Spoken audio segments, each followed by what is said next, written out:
There's something inherently appealing about movie villains. Though we almost always root for the good guys when it comes to watching movies, we also take a strange pleasure observing villains going about their bloody business, chewing the scenery, and, straight up killing people. Hans Gruber, Shere Khan, Nurse Ratched, anyone ever played by Jack Nicholson, history is full of great baddies. Unfortunately, Hollywood doesn't always produce the goods, offering limp imposters who aren't fit to star opposite our heroes. I'm Adam from WhatCulture.com, and here are the 10 most disappointing villains in movie history. Number 10, Bane, The Dark Knight Rises. Bane has never really worked on screen, either in Batman and Robin or in The Dark Knight Rises. And to be fair, in Christopher Nolan's movie, he was never going to match up to Heath Ledger's iconic and utterly mesmerizing interpretation of the Joker, but even without that parallel, Tom Hardy's take on the iconic villain eventually amounted to nothing more than a memorable voice attached to an unmemorable character. Now, in Bane's defense, he wasn't really given much of anything to do other than advance the plot. But even so, we spent nearly 2.5 hours staring at an expressionless man in a mask. Even his death seemed half-assed, as though he was killed off as an afterthought when the plot shifted gears. What makes it so disappointing is that in the comics, Bane had all the agency in the world. He crippled the Bat, and he did it through his own damn brain, not by being someone else's puppet. Number 9, Darth Maul, Star Wars Episode 1. Star Wars fans got super excited about Darth Maul in the build-up to the movie's 1999 release, because look, the guy's got a freaking double sword. What more do you want? Well, for him to say things or do stuff. I mean, don't get me wrong, that fight is pretty badass, but don't you wish George Lucas could have found a way to make this guy a little bit more than just a broody sword wielder? Number 8, The Joker, Suicide Squad. Because I love me that sweet, sweet internet hate. Look, the Joker is the most iconic supervillain of all time. Of all time. And when the trailers dropped for Suicide Squad, it looked like Jared Leto's take on the Crown Prince of Crime would be something to see.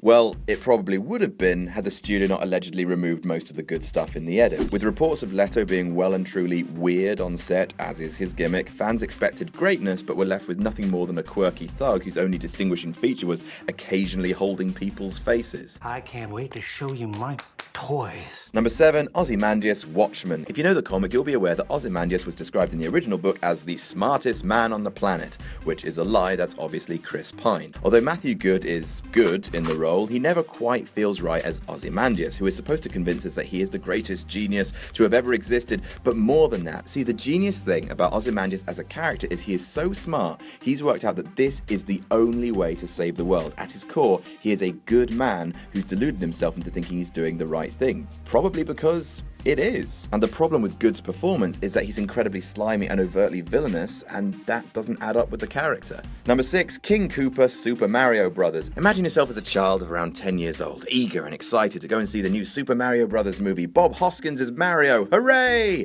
John Leguizamo is Luigi. Oh, yeah, okay, yes. And then picture the moment that King Koopa steps out, a character who, for all intents and purposes, is supposed to be a giant and rather terrifying lizard monster played by Dennis Hopper. Of course, nowadays, King Koopa would be 100% CGI, but since that wasn't possible, instead we got a character who was 0% accurate and 100% tongue. Oh. Number 5, The Kraken, Clash of the Titans. In a blockbuster packed to the brim with problems, it probably seems kind of insane to complain about this villain, but come on, it's the Kraken! Its release means that you've annoyed a god badly enough to justify a giant, terrifying, and probably unstoppable ocean beast coming out and killing everyone. Release the Kraken is something you never ever want to hear. However, as soon as he's released... First of all, him emerging from the depths takes about an hour, which is fine, build up the hype, and then he's vanquished almost instantly. We waited the whole movie for Liam Neeson to release that.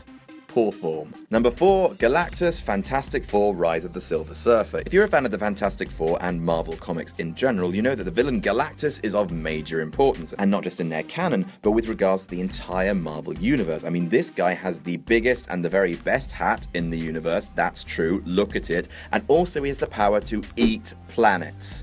So when Galactus appeared in Rise of the Silver Surfer as a bad cloud, and not at all the immense and awesome being that he is in the comics, it's something of a kick in the teeth. Number 3, Mr. Freeze, Batman and Robin. Mr. Freeze is a gifted cryogenicist. Arnold Schwarzenegger's Mr. Freeze is a soundboard of ice puns. And here they are. What killed the dinosaurs? The Ice Age! Stay cool, bird boy. Let's kick some ice. All right, everyone. Chill. Chill. I'm afraid that my condition has left me cold to your pleas of mercy. That's awful.